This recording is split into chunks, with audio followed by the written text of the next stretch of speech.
A little bit different pace today.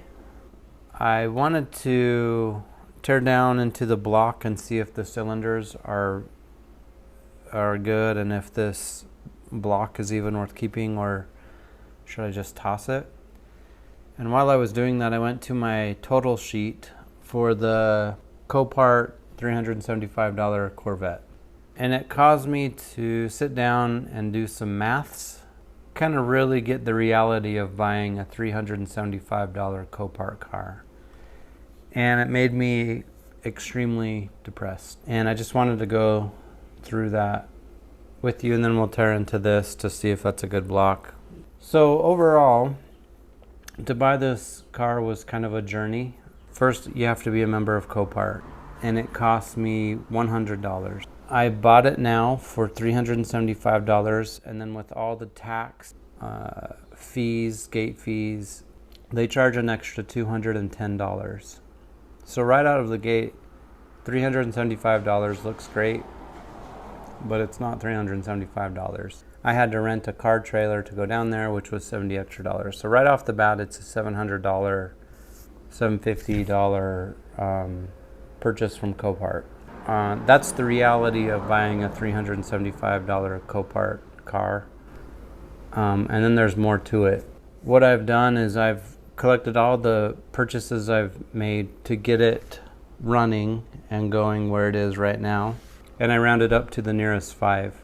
And here is all the purchases I've made on this car to get the $375 Copart Vet going. Wheels, $150. Tires came to $550. I had to buy a new small block Chevy because this thing turned to garbage. $300. Cluster, $100. Power supply, $70. Distributor, $90. Battery, $130. Steering wheel column, $150. Key, I had to buy a new key cylinder, $15. Center gauge circuit, $25. Wheel spacers, so those wheels would fit, $60. Edelbrock carb, $100. Hood scoop, the glorious hood scoop, $160. Fan relay, $40. Window buttons to get the windows to work, $10. Coolant, because you have to spend a lot of money on coolant when you're doing this, $60. And target top, $100. That's a lot of money, and that's also not all the money I've spent on it, but I did experiment with this before I got it running. But these numbers are just based solely on if you bought a $375 Copart car in the same shape I did, what's it cost to get it going? So there's still $1,000 of interior work to be done to bring it up to speed. Then I still need headlights, which are going to be, after I got scammed, are going to be somewhere in the range of like $350 to $600 for the headlight assemblies. So there's still a bunch of costs, but for what I have in it now is $2,865 total.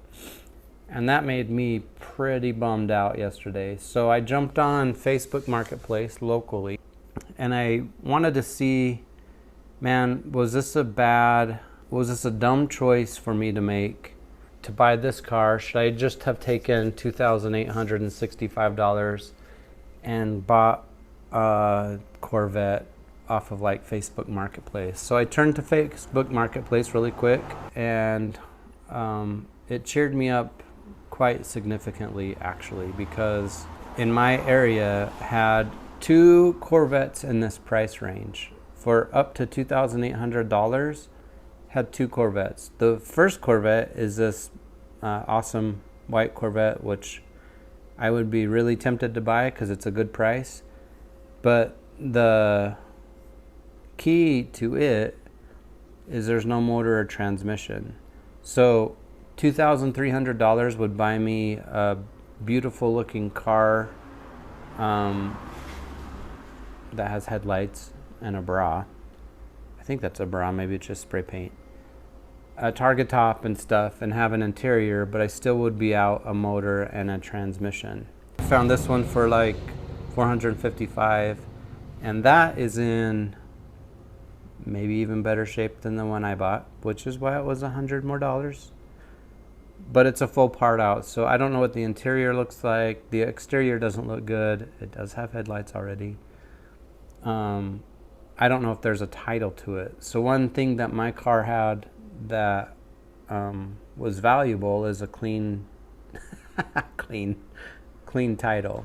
So those were in a 300-mile radius around me. Those were the two Corvettes that are available in that price range. So one that I don't know much about was for $455, but that's probably just labeled for parts and not the actual selling price of the entire car. And a $2,300 car that doesn't have an engine or transmission in it. There were several other cars that I would look at, but like Camaros, I would probably look out for a joyride car, because I'm kind of like Camaros, even the ugly ones. There was a 1994, looked like a hopped up car, but it was a roller, no engine or transmission. There's a convertible that I thought was really cool, a Z28, $2,000. That one was probably the most closely tempting. Like, that one might be more valuable than my car. That one might have been a smarter purchase than my car. It's a convertible Z28 and has a new engine and transmission in it. So that one probably would have been a little bit better, smarter choice than I had. Then there's a old 78, $2,000, but it's a V6. I wouldn't ever buy a V6 Camaro, I don't think. Then there was a one that was $2,700, but I don't know if it came with an engine or not. It said for $4,000 more, or for $4,000, I'll throw in a 400 horsepower small block. So when I was adding it all up, is causing major depression, because I've spent quite a bit of money on this car that I should have been pouring into this car, and then this car would probably be done. But I put a lot of time and energy into that car, and it still looks like the day I bought it. But it's running okay. I would say that my engine still has like a misfire in it. It's definitely not a performer. I believe it when that 1978 truck engine says, 155 horsepower. That's probably a little bit exaggerated, over the top. With all that said, so I just wanted to figure out where I was at. When I crunched numbers, I was really depressed, because I keep telling people it's a $375 car, but it's not, unless you ask my wife. Then you get to use the tax dependents. So I have 3 kids and a wife. So there's 4 dependents that I have. So you get to divide that number by 4. So $700. I've roughly spent $700 if my wife asks me on it, which is legal to say. But I've been telling people it's $375, and that's not true. It's almost a $3,000 car at this point. I'm lucky because I already have some paint that I can throw on it. So that's the costs from here on out are going to be a little bit minimal. The tires were the big expense. That's a fifth of the price right there. The headlights are going to be pretty spendy. Whether I buy roll lights or build my own, it's both going to come to $300 to $400.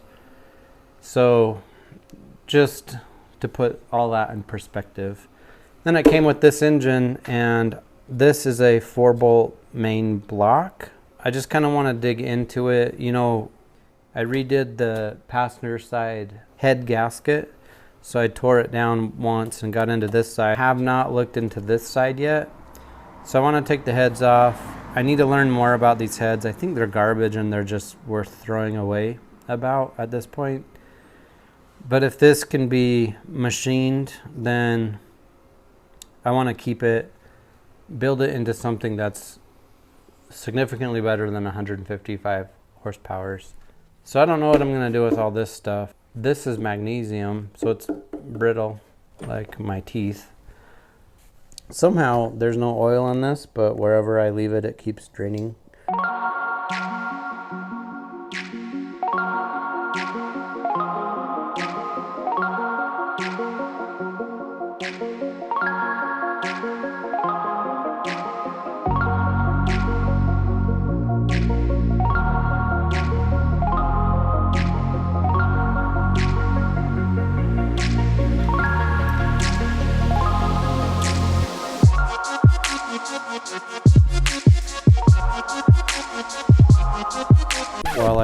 Oh, look at that. Man, that could have been the problem the whole time. Check this out.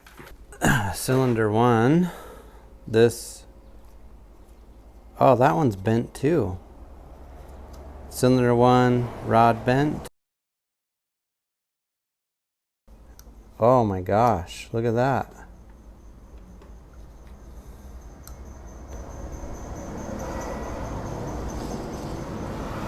Cylinder 5, rod bent. Oh man, all the rods are bent. Cylinder 4, got a bent rod. Jeez, that's so many bent rods.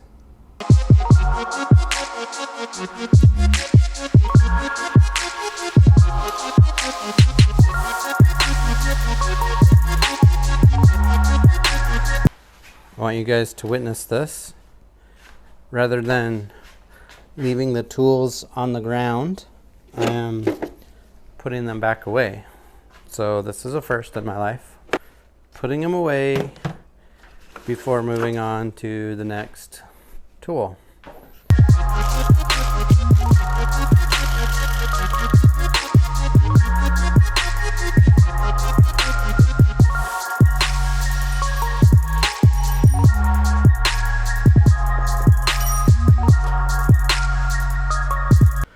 All right, just want to